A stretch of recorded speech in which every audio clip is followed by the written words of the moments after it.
Hello everyone, and welcome to the round 3 analysis video of the 2023 Chess.com Daily Chess Championship. Here in this video I would like to analyze my games from round 3, just as I did for rounds 1 and 2, and I would like to show some interesting wins and interesting positions. First of all, I'll start by saying that this round was a bit unfortunate since I barely managed to finish half of my games to achieve almost a perfect score in my group. The reason for that was that, as you can see here, 3 of my opponents were banned for cheating, and it was actually quite obvious that some of them were following the first line of the computer straight away for the whole game. Also, a couple more of my opponents timed out at some point of the game, so in the end I only had to finish my games against 5 out of my 11 opponents in the group.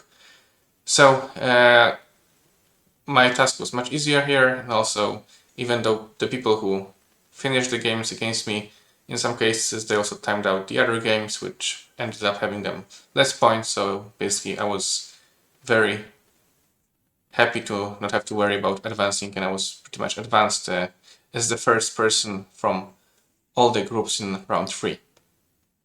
However, of course, I tried my best to win as many games as possible, and here I would like to go over a few games where I actually had to play the full game, and there was some interesting stuff going on. So first of all, I'll start a game against Nick Peterson, who, as I checked, is a 2000 ELO or ESCF player, and he was the third seed in my group, and that was a game with black. So I started with d4, knight f6, c4, e6, which is not my main line, to be honest, but this is something that I can play in the Daily Chess Championship because that it's allowed to we're allowed to use the opening explorer, so it's easier to enter some lines which you don't know perfectly, and that was also the case here. So we followed the theory for a couple of moves. Should be 4, a5. Here I'm not afraid of the capture because basically there's no way to easily win the b4 pawn, and actually after bishop b4 it takes b4. In the end, at some point, white just has to play a3. The game is equal.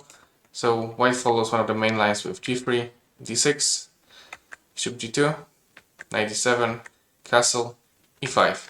Here there is also a trick which you have to remember if you're playing this line as black.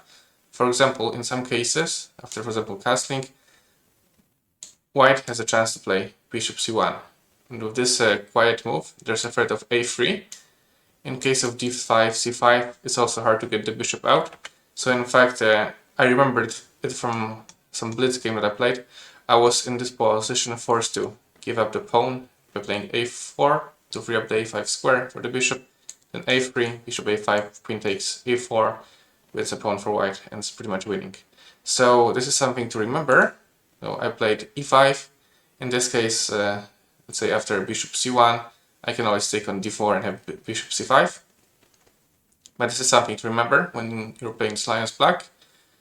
So white played knight c3, castle, queen c2, rook e8. This is still theory. Rook a d1, c6. And here white played a3, which I think is an inaccuracy, because basically if I want to play bishop takes c3, there's kind of no need to force me to play it by losing a tempo. And also I think maybe some better options for white were by playing something like d takes e5, takes e5, maybe something like knight g5, or moving the bishop to attack the d file, and basically playing a3 made me enter a comfortable position. So I took e4, knight d2. Here I had the option of playing e3 as well, however I did not see anything forced after knight e4. So I decided to go for the, let's say, safe, more positional d5. e3. My opponent was scared of my e3 option, so he played e3 himself. However, that weakens the white squares, so e2, d3, f3. I could already see that in the future I'll have some chance for exploring the weakness of the white squares. I played knight f8, and basically my idea here is to develop the bishop, then play queen d7, play bishop h3, exchanging the white squared bishop and leaving all the white squares weakened.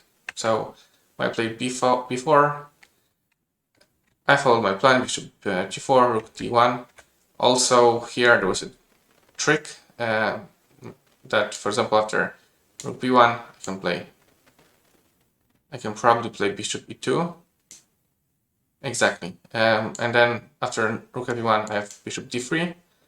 And in case of knight takes e4, I can probably play knight takes e4, queen e2, knight c3, or bishop e4, bishop f1. I'm winning in all the lines. So we was forced to play an awkward move like rook d1, blocking his f1 rook. And basically I could already feel in this position that I'm starting to gain an advantage. I decided to use the fact that he doesn't have the rook on a file. I took on b4, opening my own rook. A takes b4, queen d7.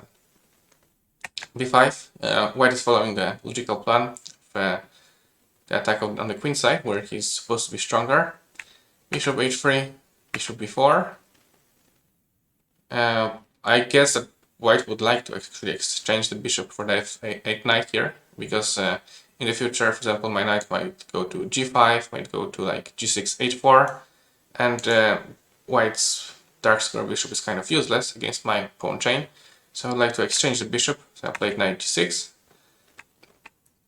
bc6, bc6 forced, rook a1, and I played h5, which is a logical move here. I would like to play h4, but maybe also in some cases there will be some tactics with knight h4 and queen g4, depending on the setup. White played rook fb1 here. Now white has the option to play bishop h1 to avoid the exchange, so I decided to take on g2. King takes g2, h4. And again, I have the option of playing h3 in the future, which is very annoying for white, because whenever he moves back to g1, basically I either have the options of entering with the queen to f3 in the future. Also the backline is kind of weakened, because even though he has g3 played, well, his king is still stuck on the backline in most cases. And also in case he wants to go, for example, to e2, I'll have knight g4, knight takes h2. So that's very unpleasant for white. So he played h3, not allowing h3 by myself, but that's another weakness, because after h8 takes g3, he has to take f takes g3, which in turn weakens, for example, his e3 square, and also the king from, in case of any queen side, as attacks from the queen side in the future, for example, by rook a2, rook c2, whatever, his king will be weakened from the left side. I played queen f5, with the idea of playing queen g5 and maybe knight h4 check, or taking on e3. I want to play bishop d6, which is logical. He wants to move the bishop back to the defense of the g3 square. I played queen g5 anyway, queen c3. Here I reached a position where I could see and feel I'm better. However, I had to look for some way to play for a win, because basically everything is folding. Some logical moves, like let's say knight h4 check, knight f5, you met with bishop f4 and maybe g4 also in the future, white's folding. So what I did was first I took on a1, rook a1, and the reason for that is that, well, white had two rooks on the queen side, so he could then either enter by rook b7 or rook a7 at some point in the future. But by exchanging one of the rooks, I give myself the option in the future to, for example, play rook b8, rook b2, or say rook a8, rook a2, depending where his rook is. So I decided it's favorable to exchange the rooks for me. And now I played the idea of knight h4 check, king h2, and knight f3 check. It might seem that it's kind of breaking my pawn structure after knight f3, e takes f3. However, after playing knight e4 as the next move, and maybe also f2, white has no way of moving my knight from the e4 square, and the position is just strategically winning. So my opponent played king g2. And now I'm looking for another weakness to create as white, because I cannot do anything more of this knight on f3 at this point. So I played d takes c4. which usually would be an illogical move to make, again weakening my pawn structure, weakening the c6 pawn in the future. However, I could see that, for example, after knight c4, knight d5, my pieces are just perfectly placed, and I should be winning it in some way. Also, white can take c4 because queen e3. So he played bishop f4, queen g6.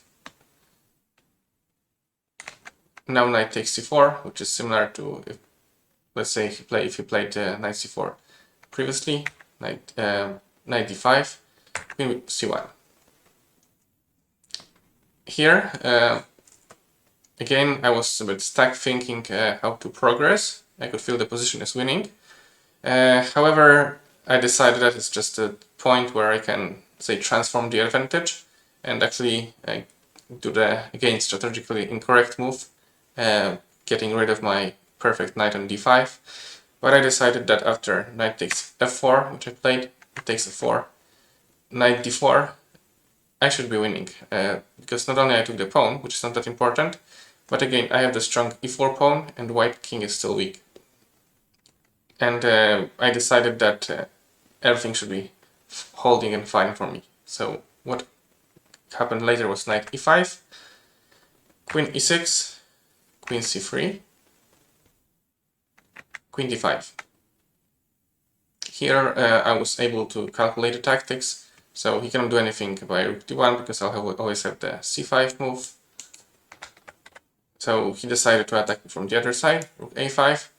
I played knight to b5, queen e3. Now, in case of queen c6, I have queen d2 check, and I should be winning here somehow.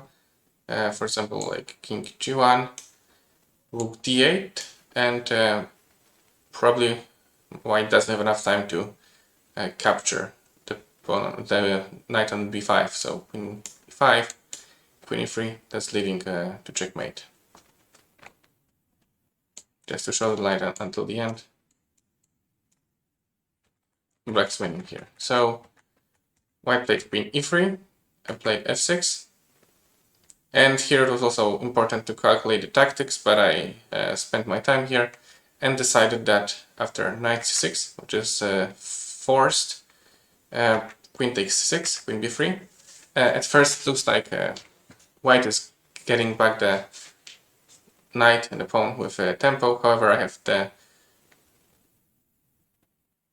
kind of illogical, because you usually would like to move the king to the king side, to the safer square, but here I have king f8, queen takes b5, queen takes c2 check, king g1, and rook c8. And the difference between playing king f8 than king h7 is that white doesn't have queen h5 check. Also, white doesn't have queen c5 check, which is defended, and there's no way to exchange the queens. And even though my king is in the open, and in fact white can give a check or two, the position is just winning for black. So the only way to defend from checkmate by, let's say, queen d1 or queen d2, and then rook c1, is rook a1, and I played queen c3, and here my opponent resigned because again there's no checks. White is forced to play something like wherever, rook f1 or something, or say queen a5. In all those cases, I just take on g3, take on f4, and just I'm just winning in every way. So overall, this game was played, I think, quite strong from my side. I didn't make any mistakes.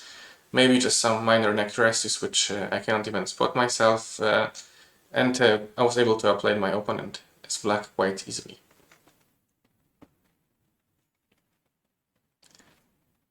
Moving forward, I would like to show one game which opposed to the last one, which was kind of like a long strategy grind. This one was a game which I won thanks to basically not even preparation, but following a correct line from the opening explorer and then deviating at a good moment to get a position which was just much better for me. And it's also an interesting theoretical battle. So, e4 6, d4 d5, Caro-Kann, knight c3, g6, knight f3, bishop g7, h3. This is a move which I like in this position to avoid some bishop g4 lines and getting rid of the weak white squared bishop. Knight h6, bishop f4,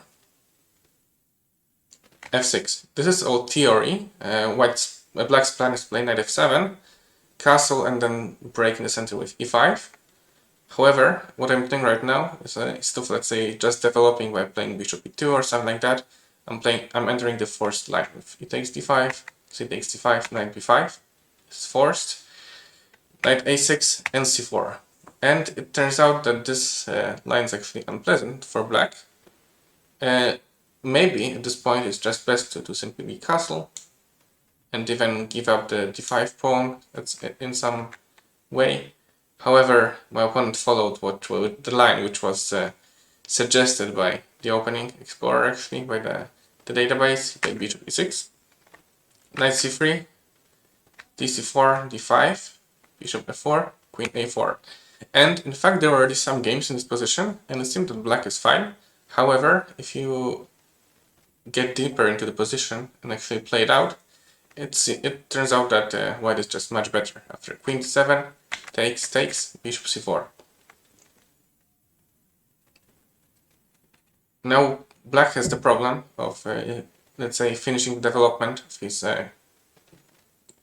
rooks and king.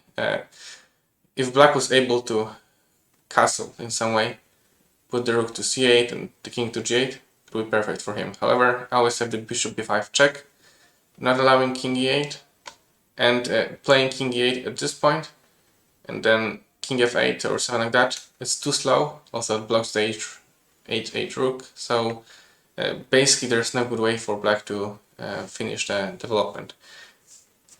Knight c7 is a move which makes sense because it doesn't allow bishop b5 check, also doesn't allow bishop takes a6 if I would like to do that. However, I can play long castle and I'm threatening d6, which is what happened in the game. Knight f5, d6. Now, the only possible move is bishop takes c4 and d takes c7. And here at this point I already kind of calculated the line which was going to play out until almost the very end of the game. So all forced, king c6.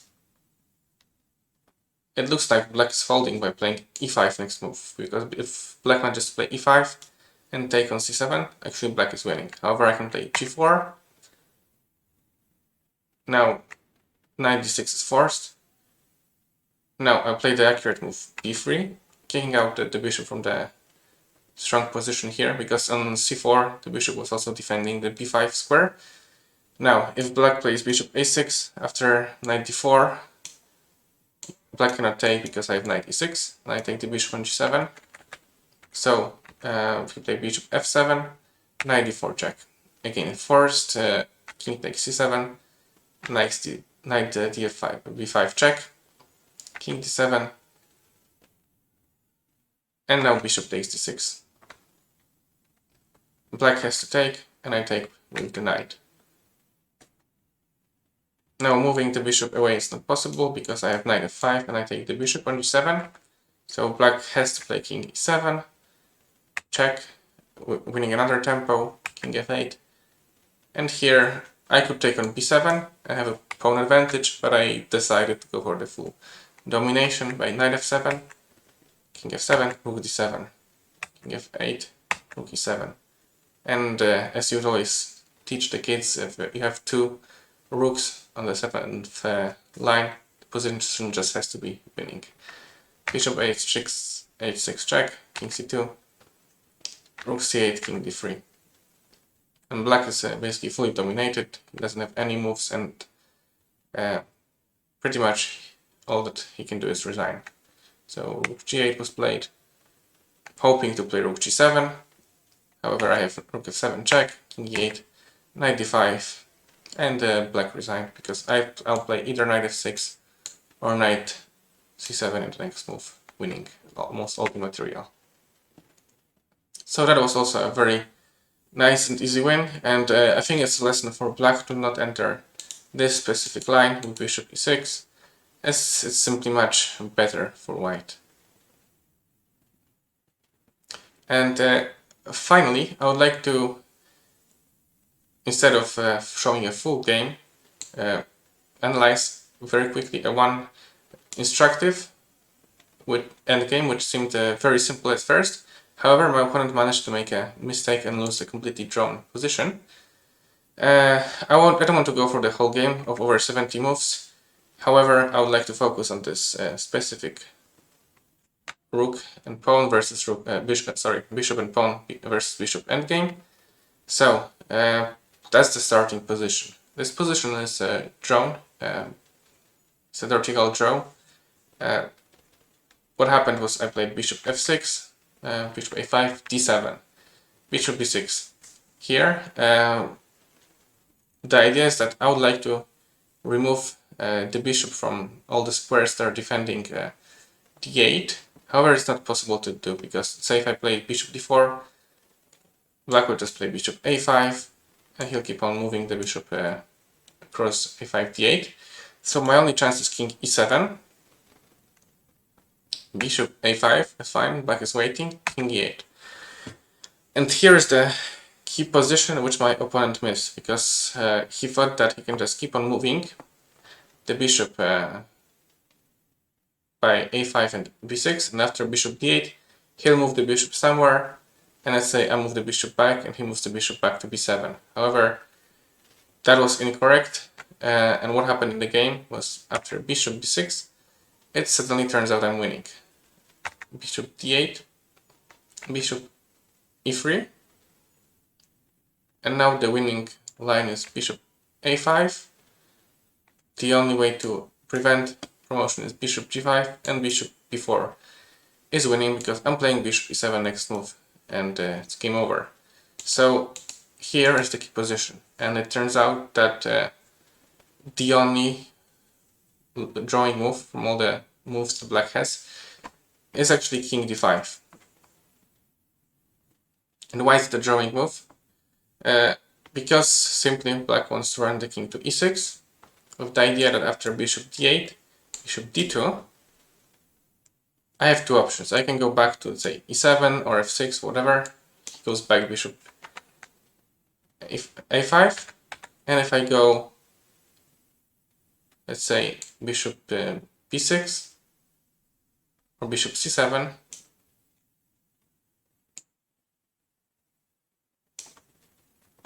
black goes bishop g5, and again, white doesn't have a way to win.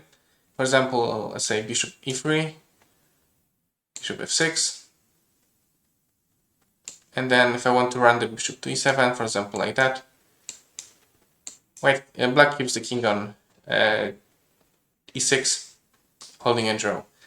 And now again, also, say to make it sure, I think that after, for example, something like bishop b4, again attempting to go to d8, black just keeps on waiting, and let's say bishop a5,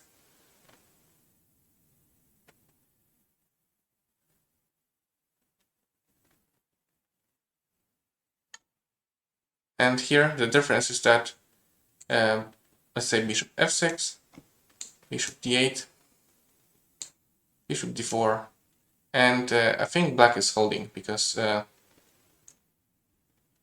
if the king was on c8 now, this would be winning, but with this setup, bishop b6, there is no way to play bishop c7, and all white can do is just shuffle the bishop until the end, until the 50 move rule kicks in. So in this way, I managed to win a game where it was supposed to be a dead draw. Actually, it was a draw for many moves before, and at the very end, my opponent just made this one inaccuracy, missing the key moment to play king d5, and draw the game. So to summarize, round 3 was a lot of timeouts, unfortunately a lot of bans for cheating, a couple of maybe lucky games, and I managed to finish with 21.5 out of 22, advancing to the round 4 for the first time in the 3 years of playing this tournament. And as round 4 is currently ongoing, I'll definitely also make a video about round 4 when it ends. Thank you very much.